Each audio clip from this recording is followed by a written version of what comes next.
Merci de choisir Nile TV International. Mesdames et messieurs, bonjour et bienvenue à cette nouvelle édition de votre programme semi-hebdomadaire Égypte à la une.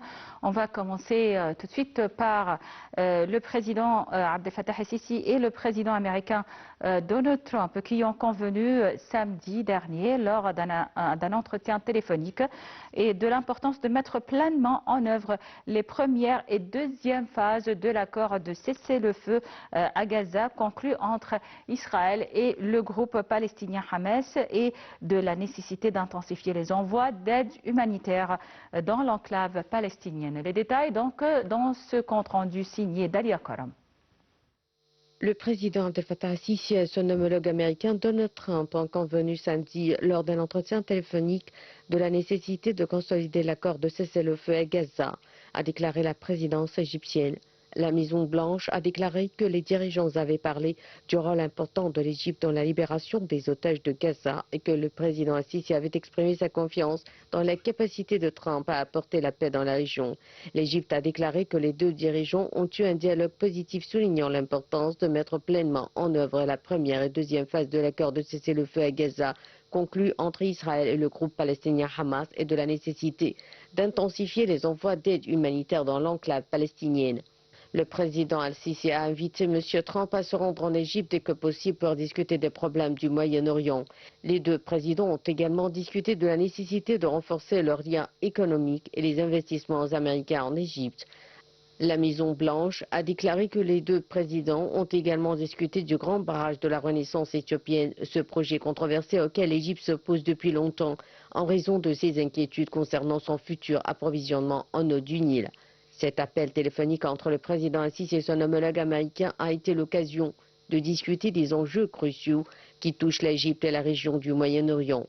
En réaffirmant leur engagement à coopérer sur des questions de sécurité et de développement économique, les deux présidents ont posé les bases pour un partenariat renforcé entre leurs nations.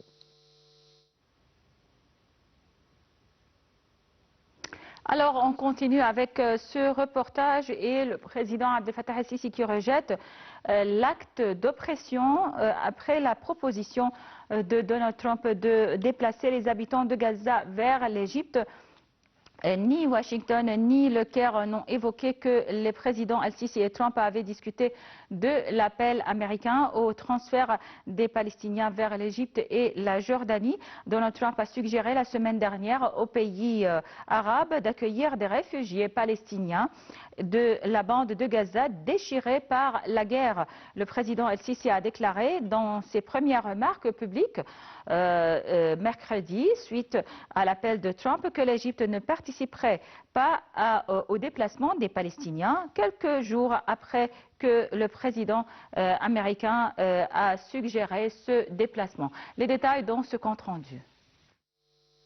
Le président Abdel Fattah el-Sisi a rejeté mercredi le souhait affiché par le président américain Donald Trump de voir les Palestiniens de Gaza se déplacer vers des endroits plus sûrs, notamment en Égypte ou en Jordanie, affirmant que cela équivaudrait à un acte d'oppression.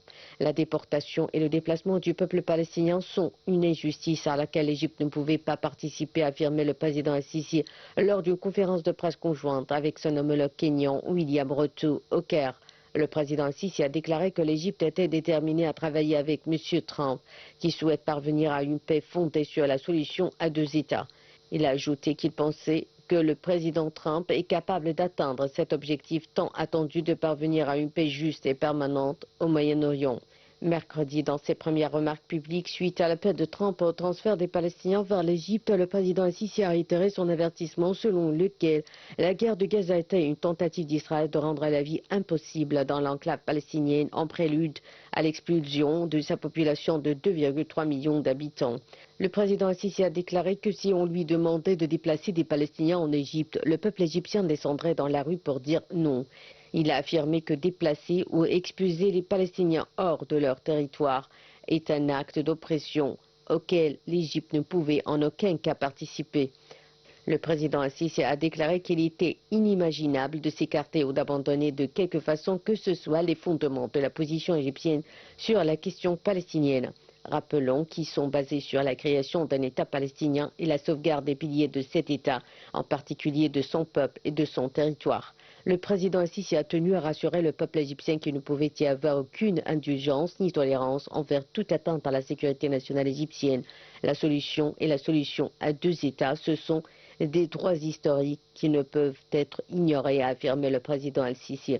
Il a martelé que les Palestiniens étaient victimes d'une oppression historique au cours des 70 dernières années et que la solution ne résidait pas dans l'expulsion des Palestiniens, mais dans la solution à deux États. Et à l'issue d'une réunion samedi au Caire, l'Égypte, l'Arabie Saoudite, la Jordanie, le Qatar et les Émirats Arabes Unis ont affirmé le rejet catégorique de toute forme de déplacement du peuple palestinien hors de son territoire. Les détails dans ce commentaire. Des ministres des Affaires étrangères de l'Égypte, de l'Arabie Saoudite, de la Jordanie, du Qatar et des Émirats Arabes Unis. Les participants ont adopté un communiqué conjoint dans lequel ils ont réitéré leur refus des tentatives de déplacement des Palestiniens ou encourageant leur transfert ou leur déracinement de leur territoire de quelque manière que ce soit, sous quelques circonstances ou justifications, et que cela menace la stabilité dans la région et compromet les chances de paix et de coexistence entre les peuples. Les ministres ont rejeté toute atteinte aux droits inaliénables des Palestiniens, que ce soit par la colonisation, l'expulsion, la démolition des maisons, l'annexion ou le dépeuplement. Le communiqué, qui comprend 7 points, a salué l'accord de cessez-le-feu et le rôle des médiateurs, tout en exprimant leur aspiration à travailler avec l'administration du président américain Donald Trump pour parvenir à une paix juste et globale au Moyen-Orient, conformément à la solution des deux États. Cette réunion arrive suite aux déclarations répétitives du président américain proposant le déplacement des Palestiniens vers les pays voisins, notamment l'Égypte et la Jordanie, une idée qui a été vivement rejetée par les deux pays.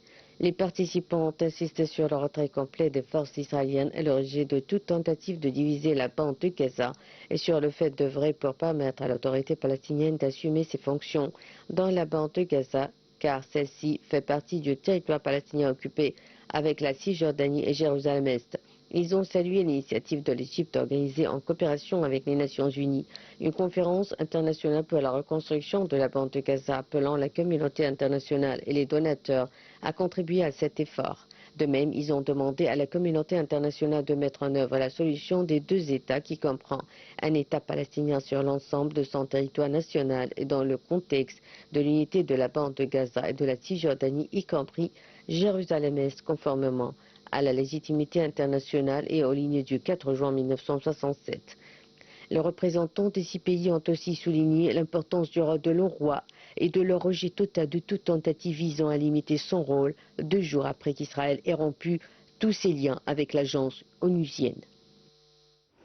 Et on passe à la visite du ministre des Affaires étrangères, Badr Abdelghati, au Liban. Le ministre des Affaires étrangères a affirmé que sa visite à Beyrouth vendredi dernier visait à confirmer le soutien total de l'Égypte au Liban après l'élection du président de la République, le général Joseph Aoun, et la désignation du Premier ministre Nawaf Salem pour former le nouveau gouvernement libanais. Les détails dans ce compte rendu.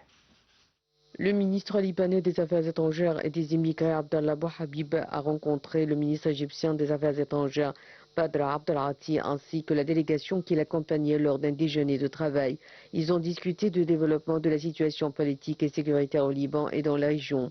Le ministre Abdelghati a affirmé que sa visite à Beyrouth vise à confirmer le soutien total de l'Égypte au Liban après l'élection du président de la République, le général Joseph Aoun, et la désignation du Premier ministre Nawaf Salam pour former le nouveau gouvernement libanais dans le contexte des difficultés actuelles que traverse le Liban. Il a souligné l'importance de respecter les arrangements concernant la cessation des hostilités entre le Liban et Israël, ainsi que la mise en œuvre de la résolution 1701 du Conseil de sécurité des Nations Unies et la nécessité d'un retrait complet d'Israël des territoires libanais qu'il occupe. Le ministre Abdelghati a également mentionné l'engagement de l'Égypte à revitaliser et renforcer la coopération entre les deux pays frères dans divers domaines. De son côté, le ministre Bouhabib a exprimé à son homologue égyptien l'appréciation du Liban pour les positions de soutien de l'Égypte envers lui et le peuple libanais, son soutien constant dans toutes les crises qui traversent, la dernière étant la guerre israélienne contre lui, ainsi que pour la position du ministre Abdelhati lors de sa récente visite à Bruxelles où il a demandé à l'Union européenne d'élargir le cadre de l'aide européenne au Liban. Le ministre Bouhabib a également remercié l'Égypte pour le soutien humanitaire important qu'elle a fourni au Liban au cours des derniers mois. On passe au dossier de l'économie et plus précisément de l'énergie. Saipem 10 000, le navire de forage de l'entreprise Eni, entamera ses travaux sur le site du champ de gaz naturel de Zohr au nord de Port Saïd en utilisant des technologies de pointe pour augmenter la production de gaz naturel du champ Zohr dans la mer Méditerranée en Égypte. Les explications dans ce récit. Arrivé mardi 28 janvier dans les eaux égyptiennes, le navire de forage Saipem 10 000 commencera ses travaux sur le site de champ du gaz naturel de Zohr, au nord de Port Saïd, dans le cadre des travaux de forage de nouveaux puits. Selon un communiqué publié par le ministère du Pétrole et des Ressources minérales, ce navire utilise une technologie de pointe, notamment utilisée dans les eaux profondes. Les travaux visent à accélérer l'ajout de nouvelles quantités en production après l'achèvement des travaux d'excavation. Ces travaux s'inscrivent dans le cadre de l'engagement à reprendre les plans de développement du champ convenus entre le ministère égyptien du pétrole et des ressources minérales et la société italienne Eni qui exploite le champ et du démarrage du forage des nouveaux puits au cours des 3 premiers mois de 2025. Ces travaux visent à répondre aux besoins des citoyens des divers secteurs de l'État pour les produits pétroliers et le gaz naturel, affirme le communiqué du ministère du pétrole. En juillet 2024, un nouvel accord a été signé entre Eni et l'Égypte pour explorer les champs gaziers en Méditerranée orientale. Cet accord, qui s'inscrit dans les ambitions de l'Égypte de devenir un hub énergétique régional, permettra à la société italienne de renforcer ses capacités d'extraction et d'exportation de gaz. Découvert en 2015 par Eni, le champ gazier de Zohr est considéré comme le plus grand de la Méditerranée avec des réserves estimées entre 100 et 850 milliards de mètres cubes. Depuis sa mise en production en 2017, le champ Zohr joue un rôle crucial dans l'approvisionnement énergétique de l'Égypte et dans ses exportations vers les marchés voisins. On passe au sport et la CAN 2025, le tirage au sort de la 35e édition de la Coupe d'Afrique des Nations qui s'est déroulée lundi 27 janvier a placé les Pharaons et l'Afrique du Sud dans le même groupe B en compagnie de l'Angola et du Zimbabwe, un groupe a priori à la portée du septuple champion d'Afrique en quête d'un 8e sacre continental qui lui échappe depuis 2010. Regardons les détails. Le tirage au sort final de la Coupe d'Afrique des Nations a été conclu à l'issue d'une cérémonie prestigieuse au Théâtre national Mohamed V de Rabat le lundi 27 janvier, donnant aux 24 équipes qualifiées leur chemin vers le trophée. Les équipes ont été réparties en 6 groupes contenant chacun 4 nations pour le tournoi final prévu du 21 décembre 2025 au 18 janvier 2026 dans 6 villes hôtes et 9 stades au Maroc, où les meilleurs d'Afrique se disputeront le trophée le plus convoité du continent. Le Maroc, pays hôte, est en tête du groupe A et affrontera le Mali, la Zambie et les Comores, dans ce qui semble être une poule très disputée. L'Égypte, 7 fois championne d'Afrique, affrontera dans le groupe B un trio d'équipes d'Afrique australe, à savoir l'Afrique du Sud, médaillée de bronze à la dernière CAN en Côte d'Ivoire, l'Angola et le Zimbabwe. À l'issue du tirage au sort, le sélectionneur égyptien Hossam Hassan a tempéré que leur groupe était difficile et que l'Afrique du Sud était un ancien champion d'Afrique. Il a rappelé que l'Angola et le Zimbabwe étaient des adversaires coriaces, ajoutant qu'il n'y avait plus d'équipe facile en Afrique. Selon le sélectionneur égyptien, cette édition sera très relevée, avec de nombreuses équipes puissantes. L'Égypte a une équipe solide emmenée par Mohamed Salah, l'un des meilleurs joueurs du monde, et Omar Marmouche. L'équipe égyptienne est déterminée à conquérir un 8e titre au Maroc. L'Égypte débutera sa campagne face au Zimbabwe avant le choc face à l'Afrique du Sud, puis terminera la phase de poule contre l'Angola. Initialement prévue au début de 2025, la CAN reportée à plusieurs reprises se tiendra finalement du 21 décembre 2025 au 18 janvier 2026 au Maroc. Et on termine donc avec ce reportage sur l'égyptologie et l'Égypte qui entame les travaux de restauration du temple de Ramesseum à Luxor. Le ministère du Tourisme et des Antiquités a annoncé cette semaine le début des travaux de restauration du temple de Ramesseum dans la ville méridionale de Luxor en Haute-Égypte. Les travaux de restauration seront réalisés par le Conseil suprême des Antiquités d'Égypte en coopération avec l'Université nationale coréenne du patrimoine culturel. Retour donc sur l'histoire de ce temple. Le temple du Ramesseum à Luxor a été construit par Ramsès II en tant que temple funéraire en 1304 avant Jésus-Christ. Il était dédié au dieu Ra. La plupart du temple est en ruine aujourd'hui. L'entrée du temple avait autrefois de pylônes qui se sont effondrés depuis. Dans la première cour du temple, seule une salle à colonnade a survécu. Devant la ruine du premier pylône se dressait autrefois une statue colossale de Ramsès de plus de 1000 tonnes de poids et de 18 mètres de haut. Vous pouvez encore en voir les restes aujourd'hui. Les anciens Égyptiens appelaient le temple des millions d'années, en raison de son immense superficie.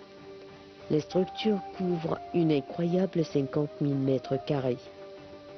Il abrite également de gigantesques statues de Ramsès II qui ont été construites sur le site. L'immense complexe dédié au dieu Amon a mis 20 ans et des dizaines de milliers d'ouvriers à construire. Ce temple a été construit pour servir à deux fins. Le temple a été publiquement construit pour permettre aux anciens Égyptiens de pratiquer leurs rituels religieux, y compris la prière et les offrandes rituelles aux dieux. Le temple Ramesseum était composé de deux immenses murs. Un énorme mur intérieur entourait le temple lui-même, tandis qu'un mur extérieur entourait les salles de stockage et les petits bâtiments du temple. Un large couloir reliait ces deux murs décorés de statues de sphinx d'une manière similaire à celle construite entre le temple de Luxor et le temple de Karnak sur la rive est de Luxor. Ce temple a accueilli deux immenses statues en pierre de Ramsès II qui mesuraient 18 mètres de haut et pesaient plus de 1000 tonnes. Toutes ces statues se sont effondrées depuis, mais des sections d'entre elles, y compris les têtes et les épaules, peuvent être vues dans le complexe. L'aspect le plus remarquable du temple de Ramesseum peut être les colonnes d'Orisid, des statues de Ramsès II incarnant Osiris, le dieu des enfers. Ces figures marquent la nature funéraire du temple. La salle hypostyle du temple à Ramesseum est soutenue par d'énormes colonnes. Les chapiteaux de ces colonnes sont toujours en si bon état que le visiteur peut voir leurs couleurs et décorations qui représentent des scènes des royaumes supérieurs et inférieurs de l'Égypte ancienne. Le complexe du temple Ramesseum comprenait également un petit temple dédié à la mère de Ramsès II, Thoya, et son épouse Néfertari.